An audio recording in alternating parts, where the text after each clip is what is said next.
I'm just going to cover the basics in 10 minutes, and I'll be more than happy to expand on any given point afterwards. So, Spain. If somebody 5 years ago had come to me and told me what was about to happen in the next 5 years, I would have thought the world serious drugs. Because for the last few decades, we've been by far the most apathetic country in the whole of Europe. It was absolutely impossible to mobilize anybody for anything. There wasn't a large football match or a free giant pie on the street, and yes, there's such thing.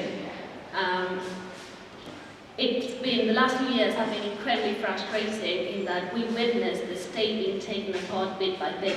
We saw the National Health Service being privatized, education being privatized, major bailouts for the banks while people kept losing their jobs and being evicted of their homes, and nothing happened. My own school where I studied, children had to take blankets to the school because the school couldn't afford heating, while the very same regional government was paying millions to build Formula 1 circuits. And yet the same corrupt politician got elected over and over again, and nobody moved a finger. And then it all changed. In May 2011, an organization nobody outside Madrid had ever heard of, called Real Democracy Now!, called for a demonstration via social media, which in itself at that point was a very new thing. And this demonstration was quite unique in that it wasn't against the war, against the law, against a given policy. It was calling for real democracy. And the main thing people were chanting was, they don't represent us.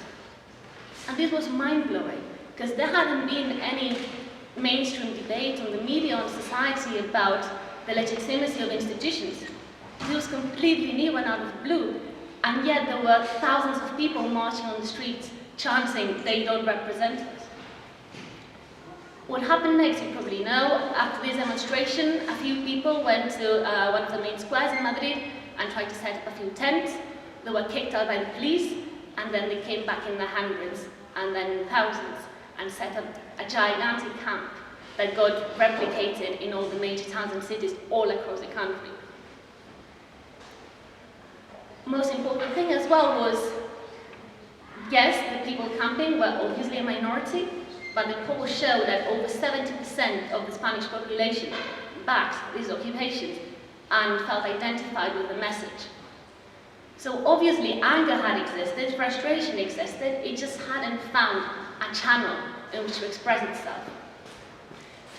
What the Indignados and 15M movement, as this movement came to be known, did is provided a way outside of traditional political channels which had lost any credibility for turning what had been perceived as individual problems into political ones.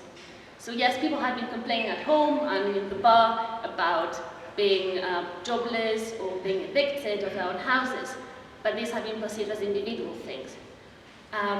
What the 15M did is connect this with wider narratives and said, yes, it isn't that you haven't lost your job because you're a bad worker or you've been evicted because you're a loser. What happened, lots of people have been losing their jobs because of the cuts in the public sector, because of the deregulation of the labour markets. You've been evicted from your own house by the very same banks your taxes helped to bail out. So it connected all of this in a wider narrative that people could identify with. What was I going to say next? This then flourished into a variety of movements because obviously the camps were only a temporary thing. So it evolved into neighborhood assemblies, which are still doing an absolutely amazing job in Spain in terms of social care. Everything that the state isn't doing, they are.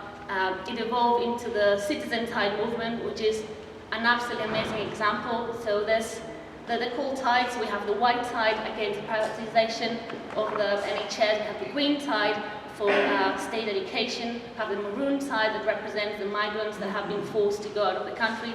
And this is incredible because while keeping the effectiveness of single-issue campaigns, it puts them all under an umbrella which unites them in a single narrative that questions the system.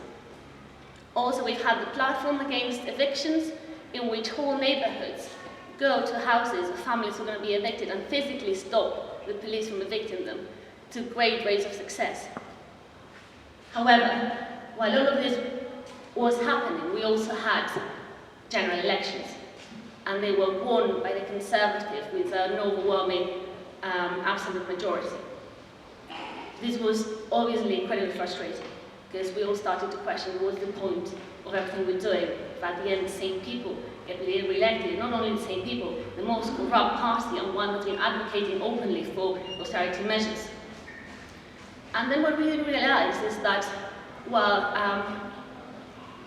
the 15M had achieved was a politicization of Spanish society, and a great example of that is in Mills, it was very common to hear people in Spain saying, I don't understand politics, or I don't care about politics, with almost a degree of pride.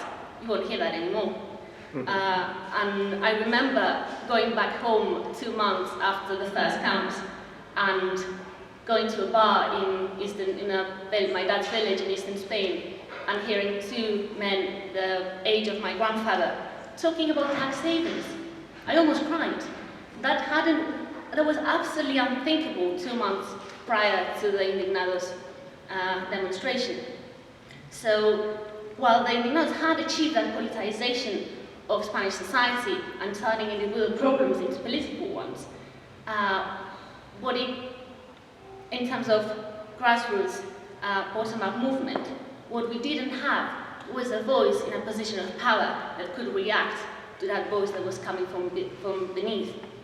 So the alienation with the political system was still there, which meant the message from the squares didn't get translated into the ballot boxes. And that's where Podemos comes in.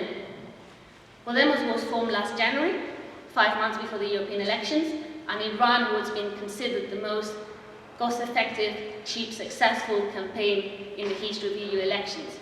In only 5 months, and being entirely crowd-funded, we got 5 MPs and over 1 million votes. Since, support for Podemos has been growing exponentially. As Andrew was saying, in the last poll, the first political force in Spain in direct voting intention. It's not an exaggeration to say that Podemos has been defining the political agenda since, through TV debates. Even the leader of the equivalent of the Labour Party has changed the way he dresses to adapt to the Podemos style. Everything in Spain has been changed since the birth of Podemos. Also, the popular support is incredible. Podemos has small assemblies, local assemblies called circles, in which people talk about politics, and nobody demands you a membership card or paying any fee to assist to these meetings. Anybody can attend and just talk about politics and how to improve the country. So, how and why? Why has Podemos managed to mobilize people where so many others had failed? I think there's 2 key points here. The first one is that it learned a very important lesson from the Indignados movement, and that if you want to build a popular majority, you need to understand what's happening in society. Not come with your own predefined theoretical notions, apply them to society and expect society to respond. A clear example of this, the division between right and left. And I know this is a controversial topic, and I'm happy to talk about it later. But while it's true that the large majority of people who were behind the initial Indignados movement and even behind the initial Podemos probably come from left-wing backgrounds, they noted something very important, which was the division between right and left wasn't useful to understand what was happening in Spanish society. Because there was a popular majority in Spain that was fed up with corrupt politicians and wanted to reclaim the institutions and a fair, democratic, accountable, transparent government that ruled in the interest of the people they're meant to represent, instead of the interest of a small elite, political and economic elite. And that's neither a right-wing nor a left-wing thing. And by splitting Spanish society into right and left, what you were doing is preventing the creation of this popular majority which could achieve this real change. So we're talking about labels and content. Content's important, labels aren't necessarily important. Second aspect, it's not enough to create a discourse that resonates with people. You need to create a structure that reflects that discourse. And that's what we've been doing since September 15. We started a great citizen assembly in which we defined the structure of the party. And it was all done in public view, and anybody and everybody could contribute. So this started by submitting, anybody could submit documents for ethical, political, and organizational principles. All of this was displayed online. Anybody could present amends, contribute, change, mend, separate, put together. It's been a process of several months of working on these documents. Eventually, we voted on them, and again, anybody, any Spanish citizen could vote. And one very important thing these documents defined was just to separate Podemos from other parties. So it included very serious ethical guidelines, like Podemos cannot ask money from the banks. It has to be funded by people, because that's one of the problems of parties across the spectrum in Spain, from the extreme right to the extreme left. They all ask loans from the banks. And how can you be politically independent when you're financially independent? When you're financially dependent. There's many other guidelines, and again, I'm happy to expand on those later. After that, people could present themselves as candidates for the different posts that were outlined in the documents. And again, all the candidates had exposure online. Anybody could ask them questions, debate with them.